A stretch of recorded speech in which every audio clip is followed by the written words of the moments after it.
وەسیەتنامەی مەرحوومی پێشەوا.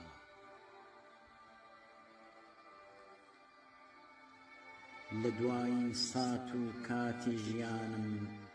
وەسیەتێ دەکەم بۆ نیشتمانم، بۆ نەوەکانی داهاتووی خاکم، بۆ گەلی سادە و بێفێڵ و پاکم، بۆ براکان و بۆ خوشکەکانم، بۆ خەڵکی شار و گشت گوندەکانم، بۆ ئەو کەسانەی لە دوای ئێمە دێن دەکەونە داوی دوژمنی دڵخوێن، بۆ لاوەکان و گەنجانی بەهەست، بۆ قەومی کوردی بێپەنا و بندەست، ئامۆژگاری بێ لە لای منەوە نەکەن نیشتمان لە بیربەرنەوە.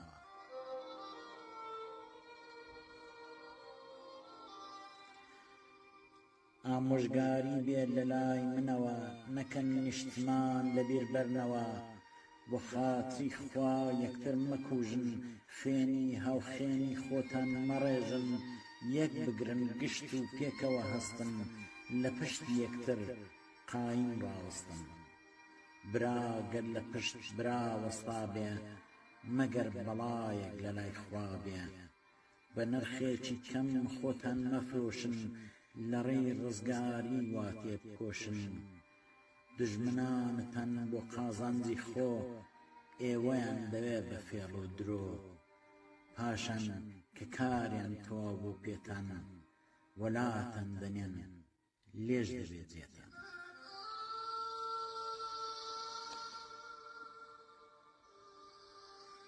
دژمنانی کورد زۆر و زۆردارن، گەلێک بێویژدان گەلێک بێعارن، گشتی خوێنخۆر و خوێنڕێژ و پەستن، بە خوێنی ئێوە سەرخۆش و مەستن. ڕازی سەرکەوتنی هەر نەتەوەیەک، پاڵوە یەکدانە گشتی بوونە یەک، ڕەمزی سەرکەوتن پێکەوە بوونە، لێک بڵاو بوونتان نوقتەی نەبوونە. هەر نەتەوەیەک کاتێ ئازادە، کاتێ دڵخۆش و بە کەیف و شادە، کەوا پێکەوە ڕوو لە خەباتکەن، داوای ڕزگاری زێد و وڵاتکەن. ئەو نەتەوانەی یەکیان نەگرتووە، ژێردەست ماونەوە و سەروەریان مردووە. ئێوەش گەلی کورد هیچ یەکتان کەم نییە، لەو نەتەوانەی سەریان بەخەم نییە. بە پێچەوانەی گەلانی دیکە زۆر شتو هەیە کە زۆر بەکەڵکە، ئێوە ئازان و خاوەن پیاوەتین، خاوەن غیرەت و هەم مەردایەتین، نە تەنیا یەکگرتن بەو دێوە وەستا، بۆ میللەتانەی ڕزگارن ئێستا. ئێوەش زنجیری بیری بپسێنن، بەندی کۆیلەتی لە من دەرهێنن. ئیرەی مەبەن بە بوونی یەکتر، لە یەکتر مەبن بە ئاسن و ئاگر، خەیانەت مەکەن بە خاچی خۆتان، بە کەس و کار و بە خەڵکی خۆتان. فریوی دژمن مەخۆن بە بەڵێن، هەمووتان ئەوەی بە یەکتر بڵێن، دژمنی ئێمە گەلێک زۆردارە، قاتڵی گەلی کوردی هەژارە. بڕوان نەمێژوو هەتاوکو ئەوڕۆ، دژمن بە هەزار فێڵ و بەدەهۆ، ڕێبەرانی مەی بە حیلە کوشتووە، لە جەوهەراغا و سمایلی سمکۆ، تا گەورە پیاوی شۆڕشی مەنگوڕ. ئەو قارەمانە هەمزاغای مەشهور، دەیان سەرۆک و قارەمانی دی، لە مێژووی مەدا وا دەکرێن بەدی. گشتی ئەوانە بە سوێندی دژمن، شەهید کراون لە سووس و کوژبن. ئەوان باوەڕێن بە سوێند و خوانیە، پیاوەتی لە لای ئەوان ڕەوانیە، لە ڕێگەی خوا یەکتر بەرمەدەن، بستێ لە خاک و بە دژمن مەدەن. سەنگەر چۆڵ مەکەن پشتی یەک بگرن، خۆتان خۆش بوێ و بۆ یەکتر بمرن.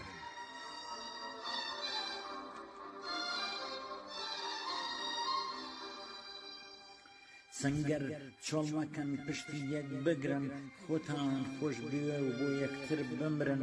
ئەگەر دژمنان هەنجون و دەنیا زەهری تێدایە دەستی مەکەنێ ئەگەر فری داگیرکرد نەخۆن زۆر حاسن بەرە و ڕزگاری دەڕۆن لە دوایین چرکە ساڵی ژیانم ئەوە وەسیەتە بۆ نیشتمانم شاهیدی منیش تەنیا خودایە کە عیشق ئێوەم وا لە دڵدایە لە ڕێی ڕزگاری و بەختیاریتان بۆ سەربەستی و بۆ ڕزگاریتان دریغم نەکرد بە گیان و بە ماڵ بۆ گەلم کاتم نەکردۆ بەتاڵ لە هیچ قەوڵێکدا کۆتاییم نەکرد ئیشی دژ دەگەل ڕیسوایم نەکرد ڕاوەستەم لەسەر سند و پەیمانم کە وەفادار بم بە نیشتمانم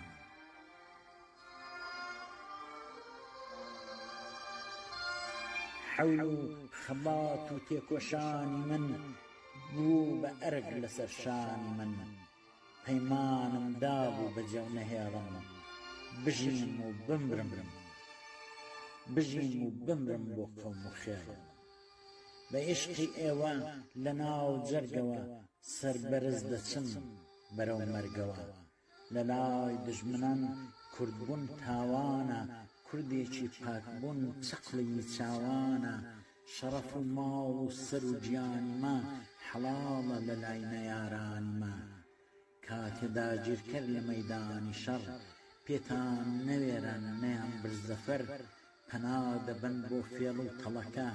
لە ناو مێشچەندا سەد زۆر کەڵەکە دەوڵەتی تاران هەزار سوێندی خوارد گەلێک بەڵێنی و وعدەی درۆی نارد بەڵام من زانیم گشتی درۆیە دار نەدەقەڵشی هۆرە لە خۆیە ئەو عەشیرانەی فری و درابوون دەست و پەیوەندی حەمەڕزابوون چرای کۆماریان وا کوژاندەوە ئاگری دژمنیان وا بوژاندەوە وسێ پێ دەکەم گشتی بخوێنن منداڵ بە عیلم و مەکتەب ڕاهێنن کچ و کوڕان و فێری زانستن نەوەک لە دوا ڕۆژ کویلە و بندەستن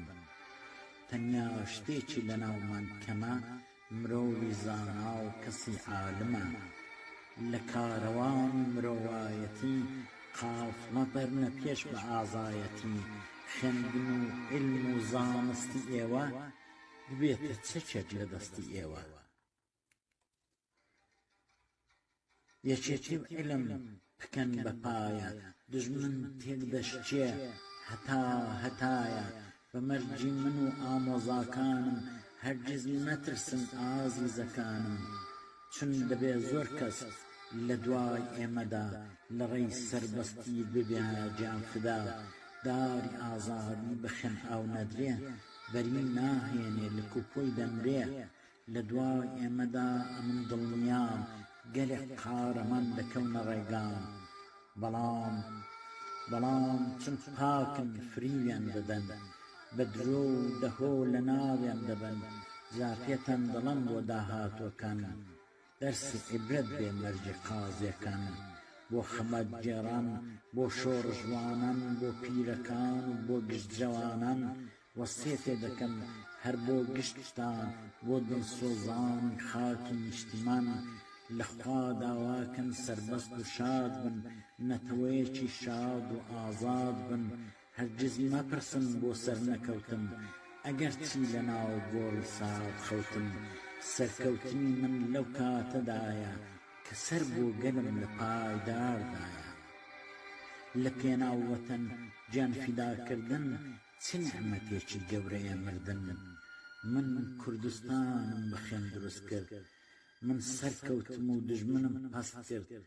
لە خوام داوا بوو کاتی مردنم کاتی جەنازە بۆ گۆڕبردنم ڕوسولی خوا و خەڵکی خودا بم بە مەرجێکی وا بۆ گەل فیدا بم ئێستاش بە ماڵ و بە گیان بەسەر تاجی سەربەرزی شەهیدم لەسەر وەها مردنێک خۆی سەرکەوتنە ژینی بێکەڵک بۆ خۆی مردنە ئازیزەکانم خۆشەویستانم لەبیرتان نەچێوە سێتەکانم کوردستان مڵکی هەموو کوردانە ماڵی کوردانە لەم سەرجیهانە هەموو ئینسانێک لە ماڵی خۆیدا ئازادە و دەبێت بژی لەوێدا کۆتایی مەکەن بۆ ڕزگاری کورد وا بپارێزن گشت ئاساری کورد ئەوانەی دەبنە بەرپرسی ئێوە هەست لێ پرسیارن لە پرسی ئێوە مەبنە بەرهەڵست لەسەر ڕێگایان چقەڵ ساز مەکەن بۆ نێونیگایان ئەرکەکانی خۆ باش بەڕێبەرن ئەگەر دڵسۆز بن گشتی ڕێبەرن براکەی کورد و گەلێک چاکترە بۆ ئێوە وڵات دڵی پاکترە من بەرپەرسێتیم لە ئەستۆ نەبا ئێستا تەنافم لە ئەستۆ نەبا ئێستا لە پایدار ڕانەدەوەستام لە خەی غەفڵەت درەنگ هەڵدەستام بەڵام ئەرکی من بۆ گەل ئامانج بوو کەچی مەرجی من بۆ گەل خازانج بوو هەتاکو پای گیان وەفادار ماوم بۆ سەربەستیتان قەت نەوەستاوم بۆیە دڵنیام ڕۆژێکیش دادێ شادی ببینن لە شار و لادێ لە چەنددا گیرکە ڕزگاریتان دێ ڕۆژی بێداری وشیاریتان دێ بڕواتان بخوا و پێغەمبەر هەبێ دین سەنگەرێکە با سەنگەر هەبێ دڵسۆز یەک بن ببنە هاوپەیوەند شەریک یەک بن لە غەم یا گۆوەند ئێرەی لە ناو دڵدا فرێدەن ئینسانی زانا و کارامە ڕێدەن ئەمری بەرپرسان جێبەجێ بکەن بۆ خزمەتکردن چێبەرچێ بکەن زانست بەرنەسەر تافری و نەخۆن لە عیلم و خوێندن دەستی خۆم مەشن دژمن بە دۆستی خۆتان نەزانن چون دژمنانتان زۆر فێڵەزانن دژمنی ئێمە دوو جار دژمنە دژمنی دین نەتەوەی منە بە چووکەترین بیان و دەوکوژێ زۆر بێبەزەیی خوێنتان دەڕێژێ بۆ چەند ڕۆژێکی دنیای بێقیمەت خۆتان نەفرۆشن بەرنەدەن هیمەت خەیانەت مەکەن بە یەکتر هەرگیز پێکەوە بژین دڵپاک و تەمیز خەیانەت مەکەن بە ماڵ و بەجان نە بە سیاسەت نە ناموستان چون خیانەتکار دایم ڕوو ڕەشە خیانەت لە خۆی دەکا هەڕەشە لەگەڵ ئەوانەی کەوا دڵپاکن زەحمەت کێشان نەتەوە و خاکن هاوکاری بکەن کاریان بەرنە پێش بۆ یەکتر ببنە خزم و قەوم و خێش لەم وەسیەتانەی ئاماژەم کردووە ئەم نەخۆشخانەی کە سازمان کردووە لەو مزگەوتانە و قوتابخانانە کەڵک وەرگرن گشتی خۆتانە شۆڕش دەرمەدەن خەبات و هەبێ زۆر حەول بدەن وڵات و هەبێ ئەگەر وڵات و بەدەست خۆتان بێ سەر بەخۆ بن و کۆمارێکتان بێ ئەو کاتە خاوەن سەروەت و ماڵن بەسەر ئابڕوو و شەرەف دازاڵن ئێستا بۆ دوجار وەسیەتە بۆتان یەکگرتن بکەن بە ڕەمزی خۆتان مسۆگەر نابێت بەبێ یەکبوونتان ڕزگاری ئێوە و ژیان و بوونتان ئامۆژگاریم کرد بۆ ئێوە ئەیگەل ئێتر ڕۆیشتن خواتان لەگەڵ خزمەت گوزاریم نەتەوە و خاکم بژی کوردستان بەخێن پاکم قازم محەممەد دەی خاکە لێوەی 1326 هەتاوی 30 مارچی 1946